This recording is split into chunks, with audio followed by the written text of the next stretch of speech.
Hello, I'm Mayor Pro Tem Dale Goodcourage, and welcome to Behind the Badge. Berkeley 49. White male, 5'10", 6 foot, white shirt, blue hat. Okay, let's go.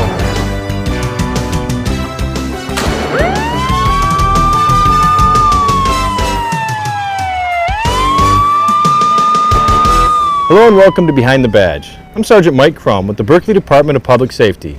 We'll begin our show with a grease fire demonstration with Public Safety Officer Miller. He will show you several ways to safely extinguish a fire in your kitchen. We have a new segment on our program titled Judge's Corner. This month on Judge's Corner, I have the privilege of interviewing Berkeley's new judge, Jamie Wittenberg. PSO Hatfield and PSO Geary will tell you what's new and exciting at this year's Lids for Kids. One new item at Lids for Kids will be child identification kits. I will interview Tom Braun from the Michigan Masons about the importance of gathering this vital information.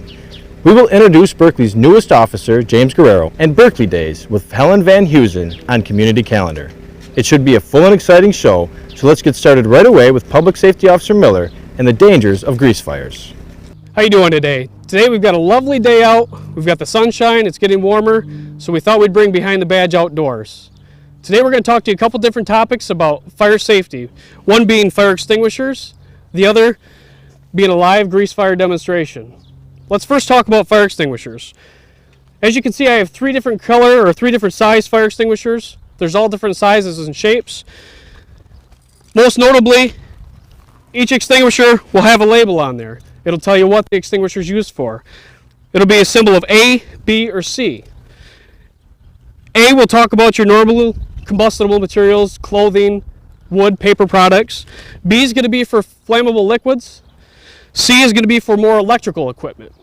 Now there is a D class that would be for some magnesium type metals, different type of industrial metals, so more of an industrial based extinguisher.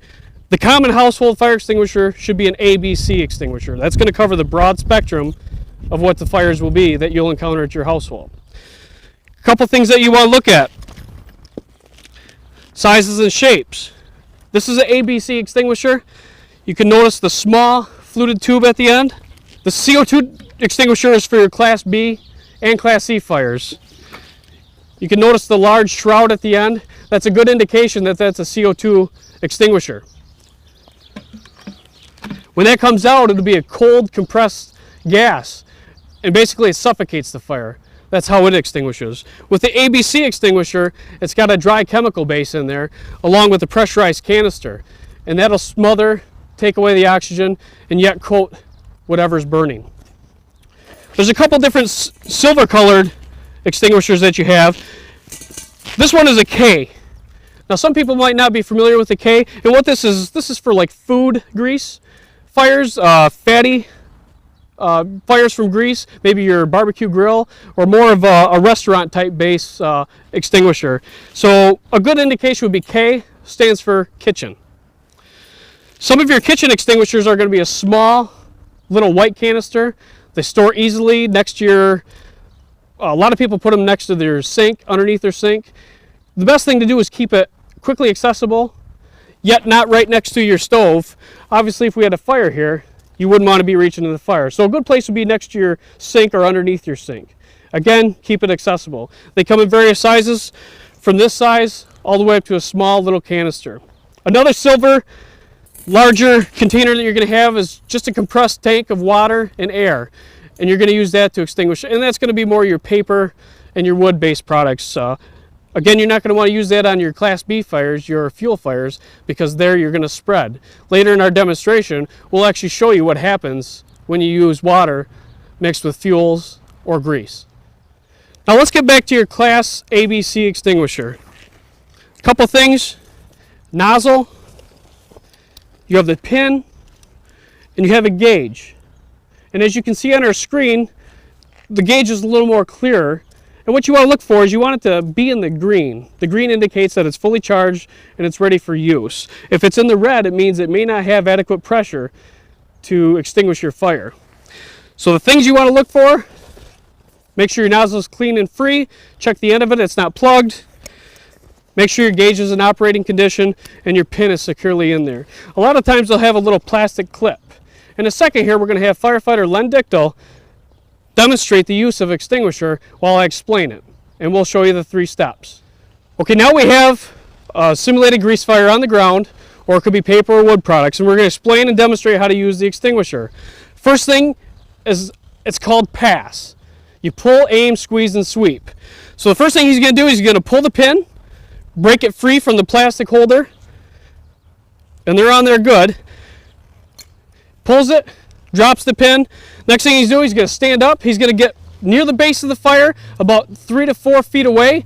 He's going to aim at the base of the fire, and the second step is squeeze and sweep. So he's going to do it at the same time. So now he'll demonstrate extinguishment of this fire.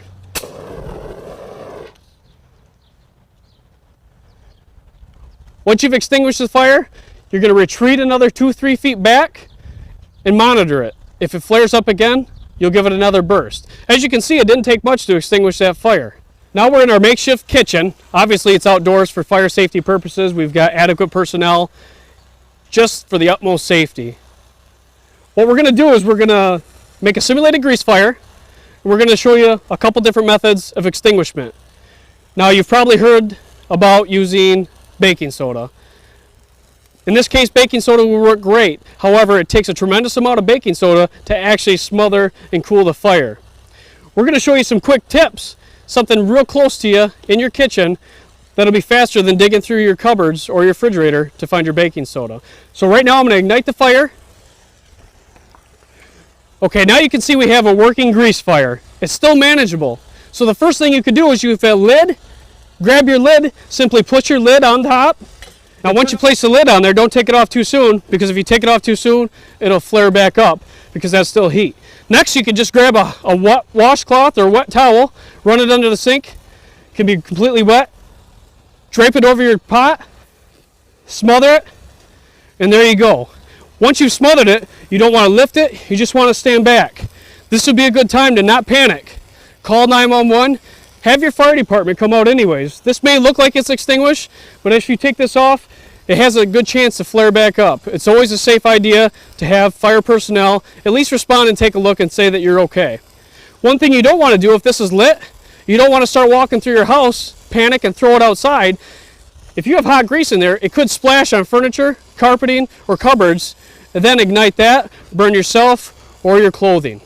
Okay, in this scenario, we're going to show you what happens when you put water on a grease fire. Len? And there you can see how quickly it spread up the cabinets. If you had curtains nearby, you would have had a lot of fire. I hope this demonstration of what will happen in a kitchen fire or use of fire extinguishers would be beneficial to you. I'd like to thank firefighter Jack Blanchard and firefighter Len Dichtel as they helped me put on this demonstration and keep it the most safe way possible to give you the message at home. I look forward to bringing you further fire messages in the months to come. Thank you and have a good day. In November of last year, Judge Wittenberg was elected to replace Judge William Sauer, who retired after 18 years on the Berkeley bench. Judge Wittenberg is a second-generation Berkeley High School graduate. He graduated from Berkeley in 1992, and his mother graduated in the early 70s. He received his undergraduate degree in public affairs from Indiana University and his law degree from Wayne State University. Judge Wittenberg has spent his entire legal career working in government. After law school, he worked at the Wayne County Prosecutor's Office and most recently in the Homicide Unit of the Macomb County Prosecutor's Office. When Judge Wittenberg officially took office on January 1st of this year, he became the youngest judge in Oakland County and the second youngest elected judge in the entire state of Michigan. Hello, Judge Wittenberg, and welcome to Behind the Badge. Good to see you, Mike. Thank you for having me here, and congratulations on the show's success so far. Well, thank you very much. You survived a tightly contested campaign in the fall. What was the key to your campaign success? I would have to say probably the number one thing was knocking doors. In a small city like Berkeley, it's a very good way to get to meet everyone. I started knocking doors in March of last year before the election, and I slowly went through the city, and between myself and my wife, who was probably my biggest asset, and my father, we walked the city 3 times. And there was 5 people that ran for the open seat. And I knew that my name wasn't quite as strong as some of the other individuals, so I figured the best way to get my message out is to go face to face. So it was a great opportunity, and the more that I knocked, the more I wanted the job. And the more that I knocked, the more I felt confident about the election. And so I would say that the number one thing for probably any small city election would be to knock doors. I think it's a great way to get your name out. It's a great way to meet the community. It's a great way to see what the needs are of the community, and it's the best form of campaigning that I can think of. And you know, it was a small group of us that went around town. Like I said, my wife, my dad, a few people. I just wanted to make sure there was a Wittenberg on the street. So I would say that that was probably the number one thing, along with maybe the orange and purple oval signs that everyone saw. I think that may have helped a little bit as well. But I was going to say, you had the brightest sign. We saw the signs over, and you heard it. You can thank Mrs. Wittenberg. She was out there every day with the judge here. Judge, you were a prosecutor in 2 of the 3 largest counties in Michigan. How has the transition been from prosecutor to judge? Yes, I was a prosecutor first, as you said before, in Wayne County, the largest county in the state of Michigan, and then after that in Macomb County. And I think the transition has been great. By being a prosecutor, I'm used to being in court. And as I said before, I've been in front of numerous different judges. I've seen numerous different hearings. I get to see what a judge does day to day. In fact, since I decided to run for judge, every time I was in a courtroom, I thought about what I would do as I watched the judge. And I thought about the different situations, and if I was ever lucky enough to be on the bench, is that a decision I would make? Or, you know, I would pick up good ideas from certain judges.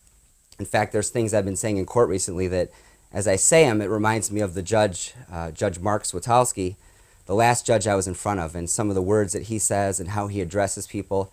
I find myself saying some of those same lines. So, you know, it's good. As a prosecutor, my job was to advocate on behalf of a victim or try to prosecute a case, but the end thing for being a prosecutor is justice, just to make sure things are done fair.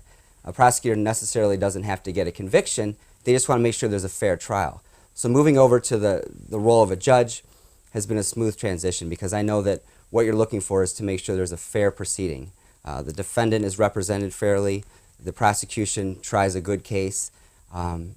It seems like a natural fit. From prosecutor to judge, it does seem like a natural fit. It seems like it's a good fit, and as you may know, there's a lot of judges out around the county that have started off as prosecutors. Sure. So it is a good fit because you have a lot of courtroom experience, and the majority of the docket is criminal here. So by being a prosecutor, you have a great deal of criminal knowledge. So it's been a good transition. Well, Judge, what is the most rewarding part of your job?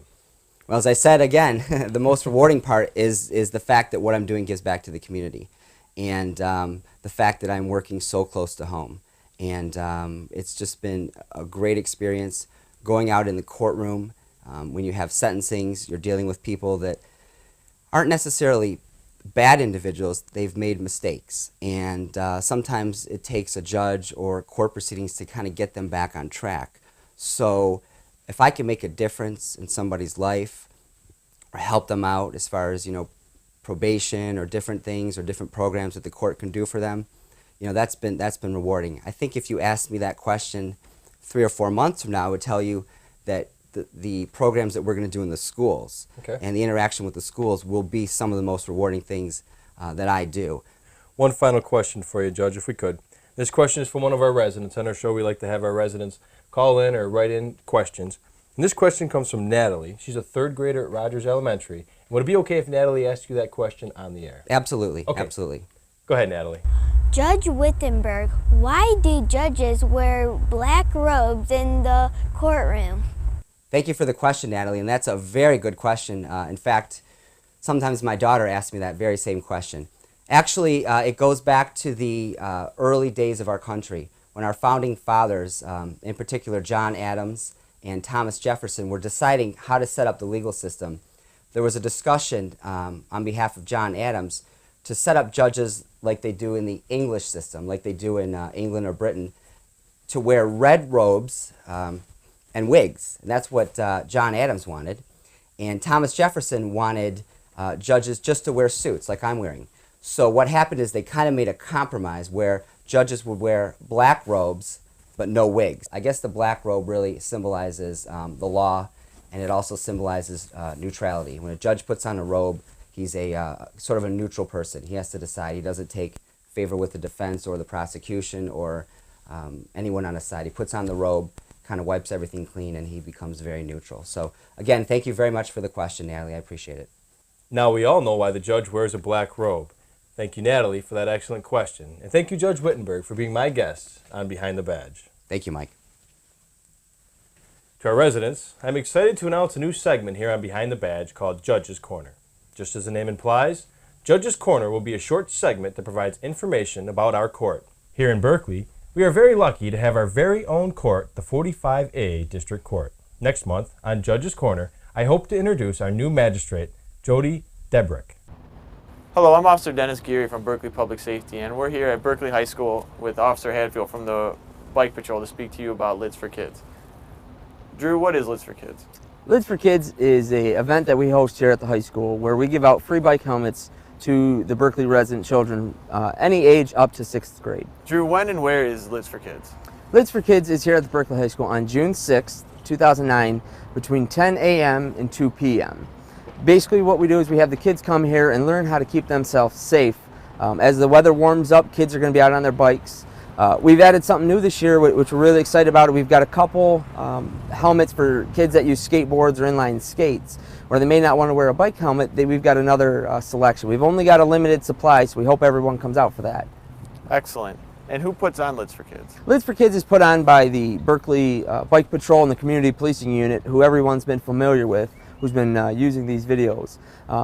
We host it here at the high school. We've been doing it for about 10 to 15 years now. It's a great thing for the community, and we ask that everyone comes out for it. Is that all you do at the event? No, we have several other things that we do. The first thing we do is we register bikes, and that's so that all the kids, if they happen to lose their bike, we can get their bike back to them. We also have a bike inspection where the bikes get tuned up, make sure they're safe for the road. And then we have our helmet fitting where the Berkeley residents and kids in the Berkeley School District can receive a helmet, and once it's fitted, they go on our bicycle safety course. After they complete the course, then they get a certificate of completion, and we have a couple fun events for them. And that includes our fire truck demonstration. We have a moon walk, a rock wall climb.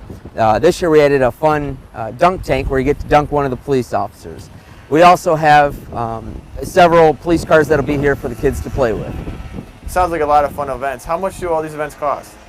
Everything is free to our residents, and for anyone else to come join, we only ask for a $1 donation for the registering of the bikes. Okay. The other thing is, I heard that you may have fingerprint kits. Can you explain that real quick? Yes, we have one of our local Berkeley Masons group that's going to be bringing fingerprint kits for parents to have their kids fingerprinted, and then they keep those records so that in case there was ever a problem, they have their kids' fingerprint records on file. Excellent. Well, thank you, Drew, for talking to us about Lids for Kids. Remember, June 6th at 10 a.m. to 2 p.m. right here at Berkeley High School over in the East parking lot. Thank you, Officer Hatfield and Officer Geary. We are very excited to add a child identification program to our Lids for Kids event. With me today is Tom Braun from the Michigan Masons. The Masons are very serious about child safety, and they have volunteered to sponsor our event. Tom has been a member of the Michigan Masons since 1998 and has been involved in Child ID program for the last 4 years. His lodge has sponsored more child identification events than any other lodge in Michigan. Hello, Tom, and welcome to Behind the Badge. Thanks for having me today. Well, Tom, how long have the Michigan Masons been involved in child identification? We are starting our 5th year. And how many children have been identified? In Michigan, we have identified right around 40,000 children, and that includes the UP, and it's statewide. Nationally, we have identified a little over 1 million children. Oh, very good. What information is collected during this process? We collect all the pertinent information on our data sheet about the child: height, weight, any distinguishing marks, allergies. We collect their fingerprints. We take a picture of the child, and we also take a video to capture their mannerisms and their voice print. Well, with the information you're gathering, who controls that information and where is it stored? All that information is burned to a CD and given to the parent. Along with that CD, we also give them a tooth bite where they can, at home, at their leisure, they can collect the DNA sample. And if there's ever a problem, they simply have to give that DNA sample that they have and the CD to a policeman, and the Amber Alert is almost instantaneous. How long does it take for this process, and how much does it cost? It doesn't cost anything, and it takes about 12 minutes from beginning to the end. Well, do you have a minute to demonstrate the equipment you brought with us today? We certainly do. I look forward to it. Okay. This is our data entry sheet, and you can see the information has been collected. It has the child's name, middle name, last name, the gender, height, weight, color of her hair, her eyes, does she or does she not wear glasses, her birth date, her mom and dad's name. A phone number is a primary phone number for contact, and their address. Okay. Now let's bring Lily over and we'll collect our fingerprints. Lily, can you come over here? Thank you, honey. Okay. Here we go. There we go. There's one. Put your hand like that, huh? There you go.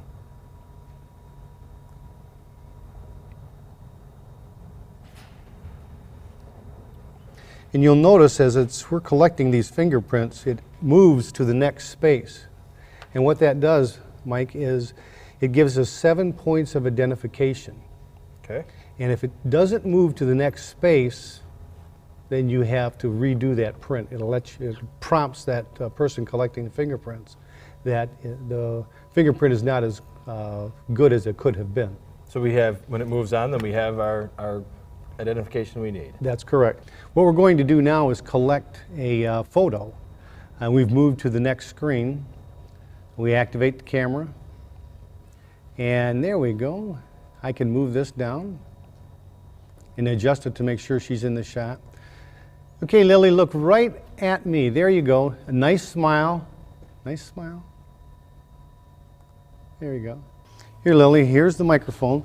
Hold it right up to your chin and speak right into it when I ask you the questions, okay? I'll ask you when we're ready. Lily, how old are you? Do you know? You're 4 years old? Do you go to school yet?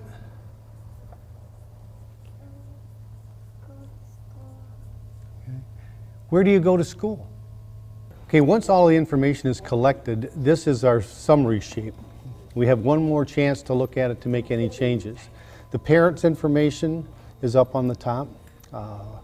There's a picture of the child, the fingerprints, and then we have an ID card down at the bottom with the right thumbprint.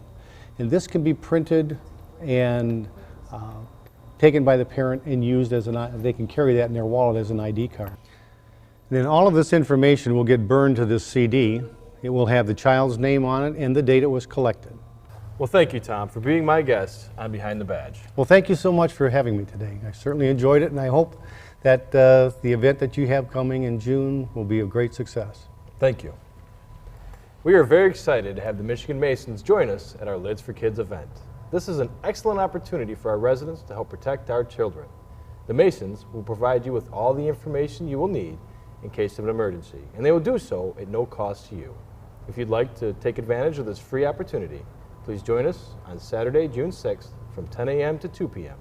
If you have any questions about the Lids for Kids or the Child ID program, please email them to behindthebadge@berkeleymish.net. Hello. Today on Behind the Badge, I would like to introduce Berkeley's newest public safety officer. Officer James Guerrero was hired by the City of Berkeley on Monday, February 16th, 2009.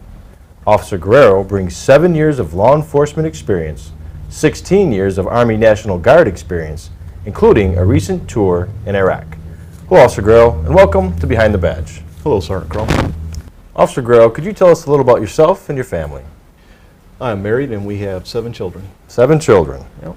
Big family. Where did you begin your career as a police officer? I was hired by the City of Detroit Police Department in July of 2001. And how long did you work for Detroit? I worked for Detroit for approximately 4 years. 4 years. What were some of your assignments with the city? Well, upon completion of the police academy, I was assigned to the 4th Precinct.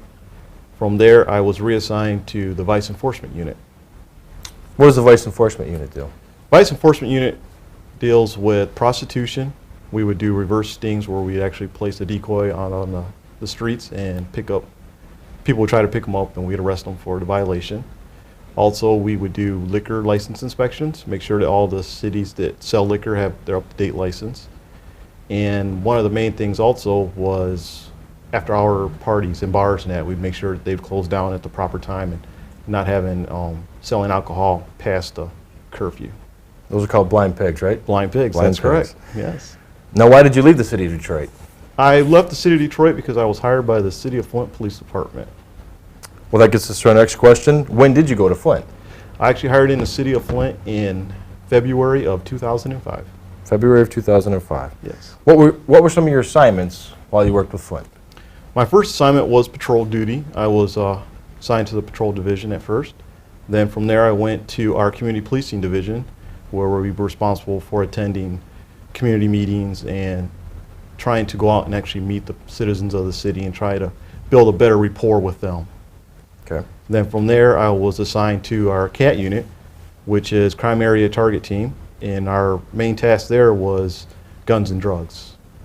And when did you leave Flint? I left Flint in July of 2007. July of 2000. And why? 2008. I'm sorry, July of 2008. And why did you leave Flint? I was laid off from the city of Flint due to financial difficulties that the city is going through currently. Okay. Now, I mentioned the Army National Guard earlier. How long have you been in the Army National Guard? I've served 16 years in the Michigan Army National Guard. What are your unit, your rank, and your assignment? I'm currently assigned to HHC 1st of the 125 Infantry out of Flint, Michigan. My current rank is Staff Sergeant, and I am assigned as a platoon sergeant, 2nd Platoon, as of right now. Now, when was your unit activated for deployment to Iraq? We were activated in 2006. And how long did you spend in Iraq? I spent 12 months in the country of Iraq, one tour. One tour in Iraq. Mm-hmm. While you were there, did you receive a Purple Heart? Yes, I did. I did receive a Purple Heart while in Iraq. For our viewers, can you explain what a Purple Heart is, and then if you feel comfortable, how you receive that? Well, a Purple Heart is awarded to any individual soldier that receives any type of wounds or wounds during combat actions. I received my Purple Heart from wounds I sustained during an IED attack on my vehicle. And Jim, why did you choose the city of Berkeley? I chose the city of Berkeley because of the fact that it is also a public safety department, and that allows me to explore the firefighter portion as well. So it kind of adds the experience onto my law enforcement experience. Well, you're fairly new with the city. What do you think so far? I enjoy the city. It's quite a change compared to working for the city of Detroit and the city of Flint. The residents here actually appreciate police officers in the city, so it makes it for a friendly environment to work at. So I'm enjoying it quite a bit. Well, we're happy to have you. Thank you, Officer Guerrero, for being on Behind the Badge. Thank you, Sergeant Guerrero. And thank you for your service to our country. It was my honor. The Public Safety Department is very excited to add Officer James Guerrero to our force. He brings experience that will make him an asset to our community. If you get the opportunity to meet Officer Guerrero, remember to thank him for his service to our country. If you have any questions for Officer Guerrero, please email them to behindthebadge@berkeleymish.net.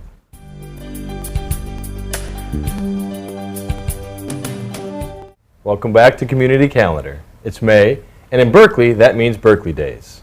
All of us who grew up here or raised kids in Berkeley know the excitement and anticipation surrounding this event. With me today is Helen Van Heusen, who has been the chairperson of Berkeley Days for more than 20 years. She's a 36-year resident of Berkeley, who is also a member of the Friends of the Library. Hello, Helen. Hi. Welcome to Behind the Badge. Oh, it's nice to be here tonight. Helen, let's start with how long has Berkeley Days been an event? Well, actually, Berkeley Days started around 1926 when they were naming Coolidge Highway. And it was started out just as a parade. And over the years, they've added carnivals and all kinds of things, picnics. So it's been around a long time. It's been around a lot longer than I have. Now, Helen, what changed in 1970? Well, in 1970, a lot of groups, charity groups, got together and decided to join as one group and put on Berkeley Days, where the charities would benefit from the profits that came out of Berkeley Days. Is that the current format we have today? That is our current format today. Any charity that wishes to join us and help us put on the Berkeley Days for whatever year it is, they will benefit from it. Now, when is Berkeley Days this year? Berkeley Days this year will start on May 14th at 5 o'clock, and it will end at 10 o'clock on that Thursday night. Friday night it will start at 5 and end at 11. Saturday it will start at 11 in the morning and end at 11. And then Sunday it doesn't start until 12. Okay. And it will end at 6 o'clock. So The carnival will still go on till 9 o'clock. okay. Now, Helen, everyone enjoys the carnival. It's my favorite part. What other events are planned for this year's Berkeley Days? Lots of things. Thursday night we will start with just the carnival, and that runs from 5 to 10. Friday we will start with, it's 5 o'clock, the carnival, the beer tent, craft show, book sale, food booths, and a lot of fun that night. Saturday morning, we're going to start with the pancake breakfast at 8 o'clock, runs 8 to 11.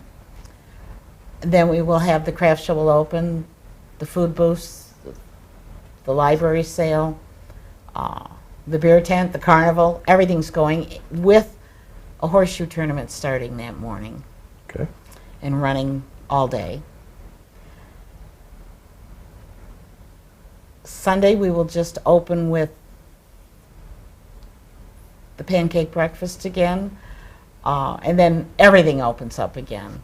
You know, the carnival, All the normal events. normal stuff. The beer tent is not open on Sunday. Okay. Now, earlier we spoke about the charities and all of you forming one group. How are those proceeds split up between the charities? The money's given back entirely through the charities back into the community. So all the proceeds go back into the community of Berkeley. Mm-hmm. Well, thank you, Helen, for planning another exciting Berkeley Day event and being my guest on Behind the Badge. Well, thank you for inviting me. I look forward to Berkeley Days each and every year. There's something special and fun for the whole entire family. I hope you will join us in celebrating our community. If you have any questions about this year's event, please email them to behindthebadge@berkeleymish.net. Thank you for joining me for this month's episode of Behind the Badge. We use our program as an outreach to our community. If there's a topic you would like us to address or a question about our public safety department you would like answered, you can email both to behindthebadge@berkeleymish.net. Our golf outing is Friday, May 15th and is an excellent kickoff to Berkeley Days. Everyone is invited, so come join us at Rackham. Lids for Kids is Saturday, June 6th, and it's not too early to mark it on your calendar. It should be a fun and family-oriented event. Thanks again for watching. I'm Sergeant Crum, and I'll see you next time on Behind the Badge.